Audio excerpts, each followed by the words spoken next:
Seville, the cradle of flamenco. Here in southern Spain, the dance has a long tradition. What's new and unusual about it here is the venue where it's being performed. A kind of giant sunshade. It's become the attraction in Seville.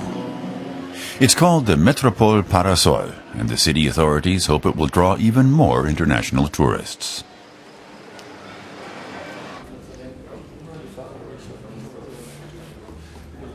It was designed by architect Jürgen Meyer H. from Berlin.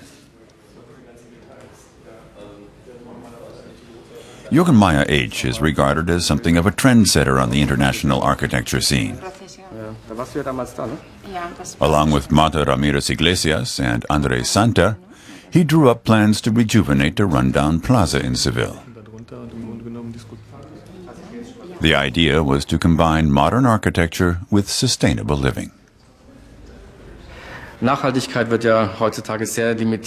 sustainability is talked about in very limited terms, concentrating mainly on ecological aspects. But the Metropol Parasol project also emphasizes other aspects, such as cultural relevance. A project should also reflect a city's overall creative approach and its own potential for innovation.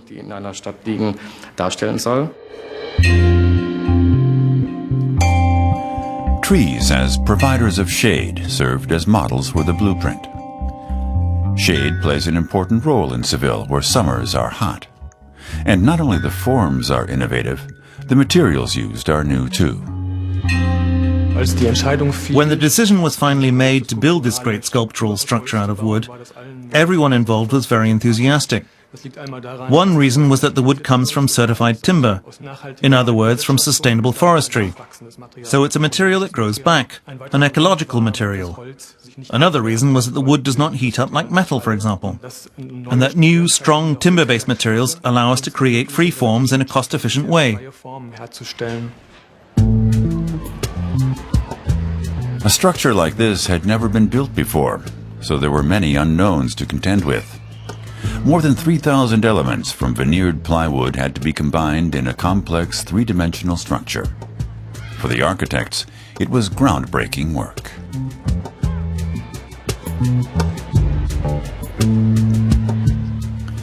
Marta Ramirez Iglesias oversaw the building work on the site. It was the Spaniards' first major project. We based our planning on a programmable surface, like a pixel matrix. Pixels are points of intersection that belong to a new language, a new medium of communication. These pixels can pop up, combine and unite and assume different shapes. The pixels are components of the matrix and grow from the ground up. Even the supporting sections are made of fine spruce elements. A layer of polyurethane renders the wood weather-resistant. But to give it the required structural stability, a new technique had to be developed. The joining elements, such as the threaded bolts, were also treated with adhesive. A heating process made the adhesive extra strong. This technique, using extra heat-resistant adhesive, makes the structure capable of withstanding the very high summer temperatures in Seville, of up to 50 degrees Celsius. The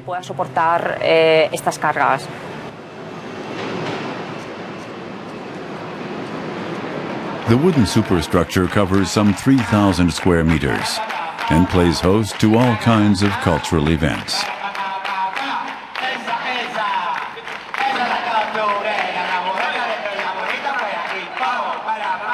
Today's program promises free flamenco lessons for all comers.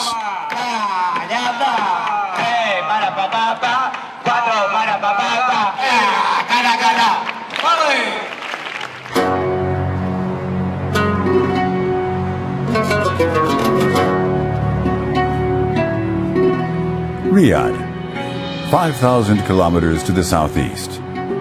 The capital of Saudi Arabia is also the country's economic and cultural hub. The oil boom has transformed this once remote desert oasis into a rapidly growing metropolis. there are construction sites dotted all over the city, and it is Western architects who have given Riyadh its modern face. Now a new landmark is being built in the city center. The King Fahd National Library is to become Riyadh's cultural centerpiece. It's being built by a team of architects from the German city of Dortmund. Our reaction to the city planning environment here was to build something that is both exciting and relaxing. Something that stands out by being able to create a breathing space, a space for reflection within the fabric of the city.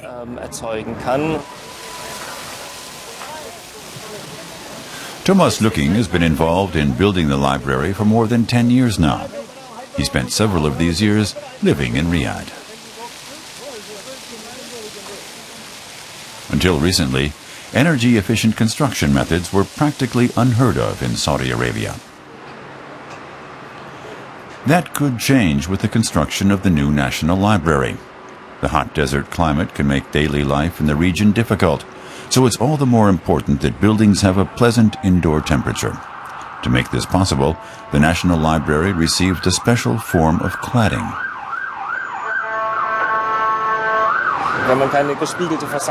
If you don't want a mirrored facade, you have to figure out a different kind of protection from the sun. What we did was go back to traditional forms of construction, such as tents, membranes, textiles, curtain wall facings, and so on. We developed a separate sun shield facade, which we hung over the glass facade. It's a bit like a feather cloak or a bird puffing up its feathers. The sun that beats down from above is blocked off completely, but when you're inside, you can look down and you've got a clear view of outside.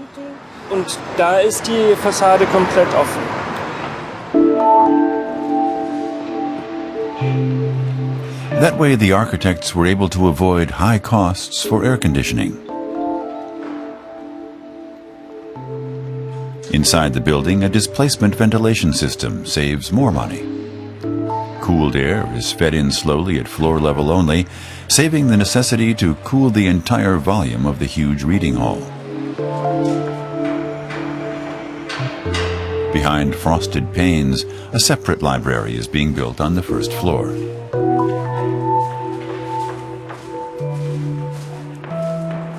Men are usually not allowed in here.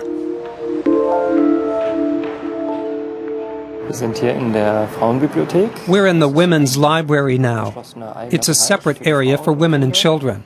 It's also only about a quarter of the size of the men's library. Of course, this was an issue for us, one which we had to address. We also had to obscure the women's area from the men's view. So we developed a modern ornament for the window panes, portraying falling leaves. It's part of a reference to the theme of Arcadian landscapes. The architects had to get used to their new working conditions and the general environment. Half the population of Saudi Arabia lives behind a veil. Women are not allowed to drive cars, travel, work, or marry without the consent of their male guardians. Saudi Arabia is the home of Wahhabism, a particularly strict form of Islam.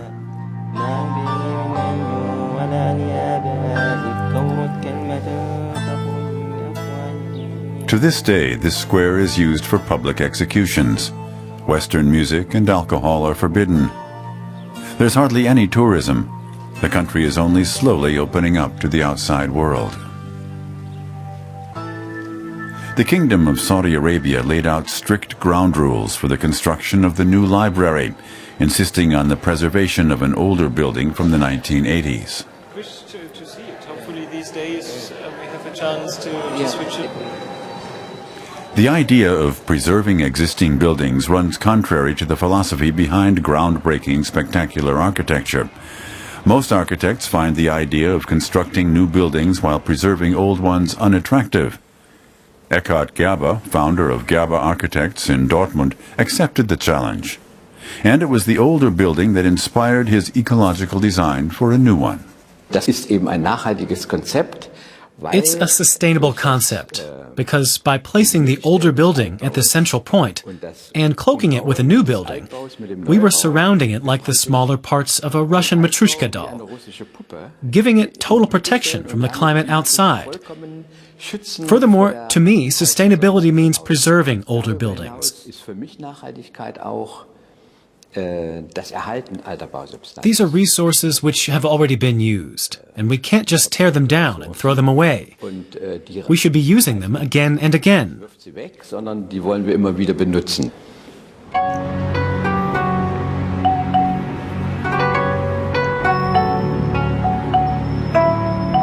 China, on the other hand, is turning toward new, more imposing styles of architecture, like in Dalian, in the northeast of China. The city by the Yellow Sea is a popular destination for Chinese tourists. 6 million people live in the greater metropolitan area. The city is also one of the country's biggest commercial hubs. But Dalian wants to shake off its image as an ugly industrial city and finally attract international tourists.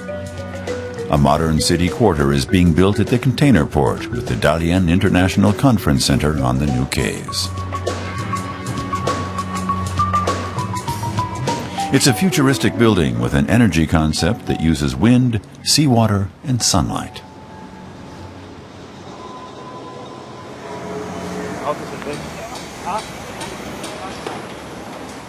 It's being built by the architect Wolfgang Prix and his team from Austria.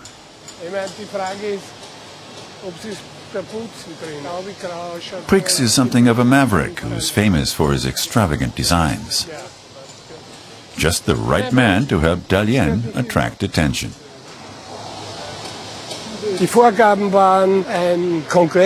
Our brief was to build a conference center. Then a second, more important remit was added, namely to build an opera house within the conference center. Then we knew what our real task was, to build a commercial conference center with a cultural heart, the opera house. For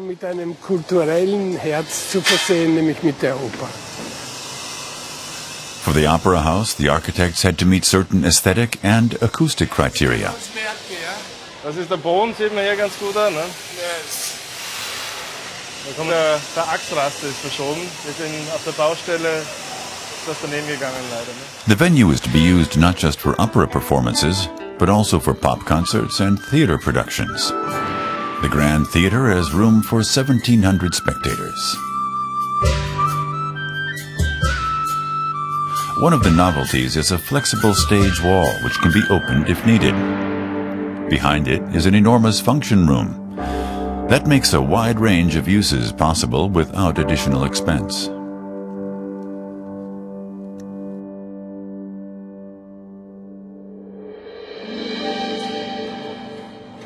It was back in 1968 that Wolfgang Prix founded the architecture firm with the exotic name Coop Himmelblau. The Austrian has realized his utopian ideas in many countries. Dalian is currently one of his biggest projects. He sees architecture as art and says it should be at the cutting edge.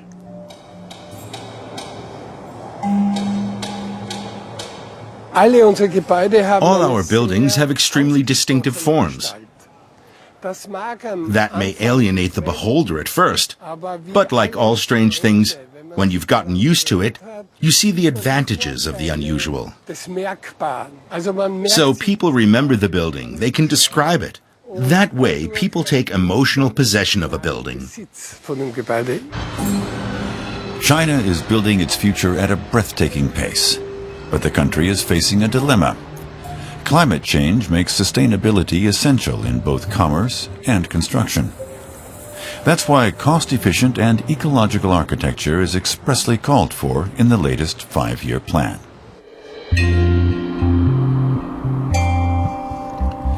The Dalian Conference Center boasts a complex energy design, as it's called in the trade. Solar cells on the roof supply the building with electricity.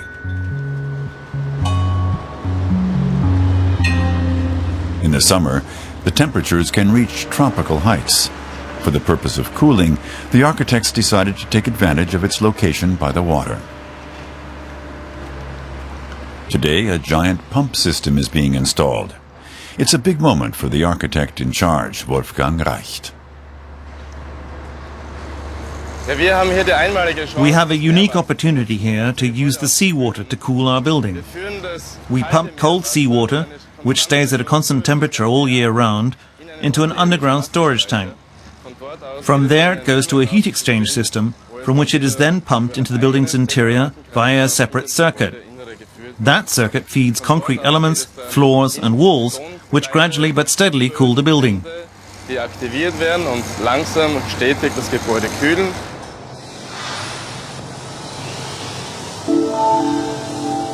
Light shafts in the ceiling allow as much sunlight as possible inside.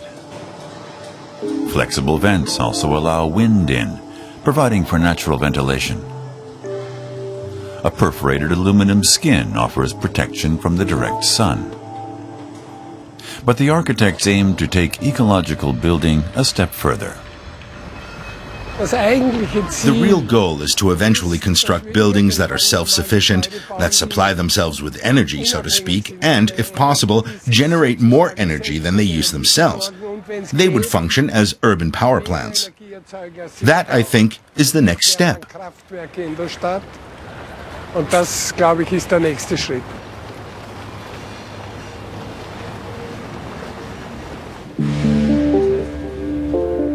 To Berlin, where Dortmund-based architect Eckhard Gabe has opened a new office.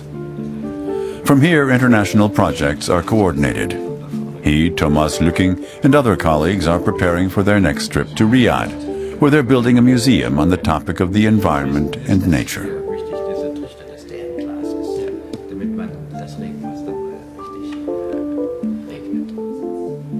Since the architecture firm won the competition for the National Library, it has secured more contracts in Saudi Arabia.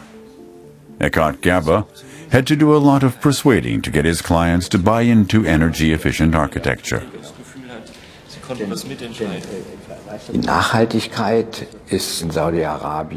Sustainability is a bit of a problem in Saudi Arabia.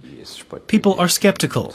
Energy is dirt cheap, and people don't think sustainability is necessary here. No need for natural ventilation when you've got air conditioning that costs next to nothing.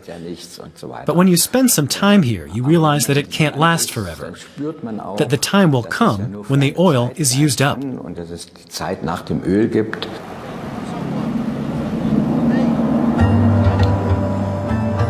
Saudi Arabia has yet to enact binding regulations on insulation or ecological architecture. But the Saudis, too, will have to rethink their approach in the future.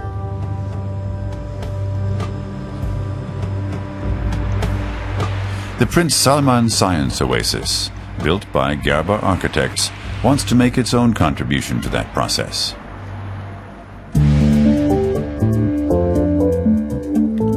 The museum is aimed at raising awareness of environmental issues among children, young people, and their families. The museum will feature various interactive exhibits focusing on topics such as Earth, water, life, technology, and space. For example, visitors can board a spaceship or dive beneath the surface of the water.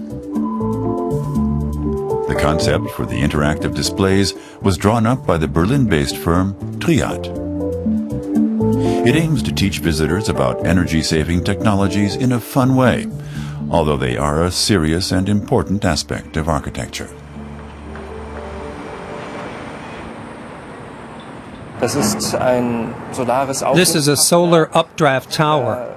The sun heats up air which rises in the tower and powers a turbine that generates electricity. This will be demonstrated very nicely in the main hall. Visitors can walk into the tower, look up, and see the turbine revolving. That way, the exhibit is actually part of the architecture and a landmark feature of the Science Oasis.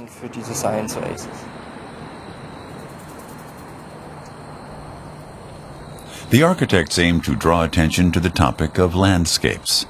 The building is on the fringe of a wadi. Wadis are typical features of the local landscape. They're dried-out riverbeds that sometimes fill up with rainwater in the winter. The biggest one is the Wadi Hanifa, which runs around Riyadh.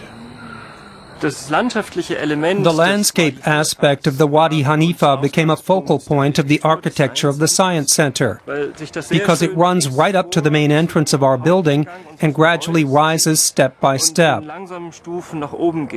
We incorporated this step-by-step effect into our plans so that we could create a connection between the landscape of the Wadi and the architecture of the Science Center. Zwischen dem Thema des Wadis haben und der Architektur des Science Centers. But progress on the building is slow.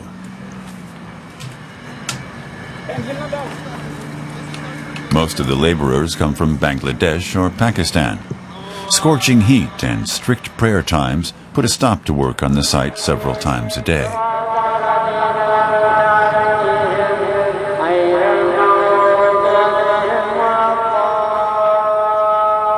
Nobody can say exactly when the museum will be ready to open.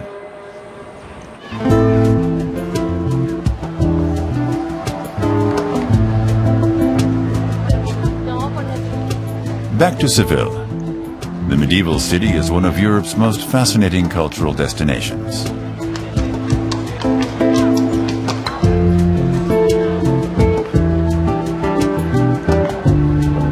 And now it's got another magnet for tourists. The Metropol Parasol is located in the middle of the old town on the Plaza de la Encarnacion. The plaza has a rich and varied history. It was once the site of a medieval monastery, which was later turned into a market hall. When that was demolished, the plaza was left to languish as a car park. The competition for redesigning the Plaza de la Encarnacion in Seville was aimed at creating a vibrant urban setting for the 21st century. But it's also supposed to function as a window on the city's history, with its Roman ruins, and give it back its old function as a market hall. These ruins from the Roman era were found during excavation work for the new project. They were preserved and incorporated into the design, and now function as an antiquarium in the basement of the building. The district's residents are now served by a new weekly market on the ground floor of the Metropol Parasol.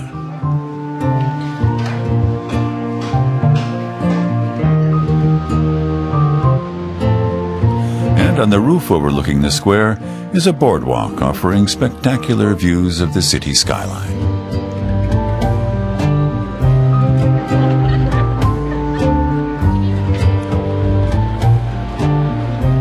As a construction project, the oversized parasol was as controversial as they come. There was no shortage of criticism during the building phase. The architects were accused of aesthetic insensitivity and a lack of respect for Seville's cultural treasures. I think the criticism was perfectly normal. We've built something very unusual in the center of the historical town in Seville. People need time to digest it and accept this building for themselves.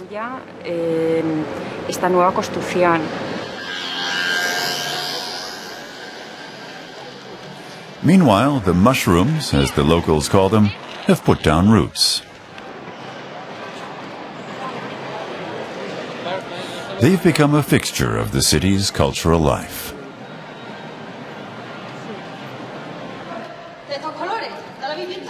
Even Seville's Philharmonic Orchestra has done the honors here, and the concert evening was well attended.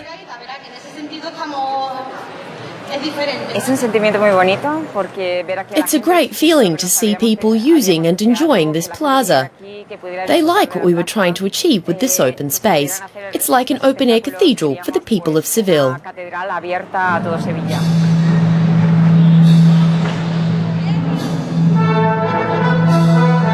Be they in Seville, Riyadh, or Dalian, cultural venues are special places throughout the world. If they're a success, they can become icons themselves, leaving their marks on cities for decades. That gives architects a special responsibility to create great, beautiful, functional, and ecological buildings.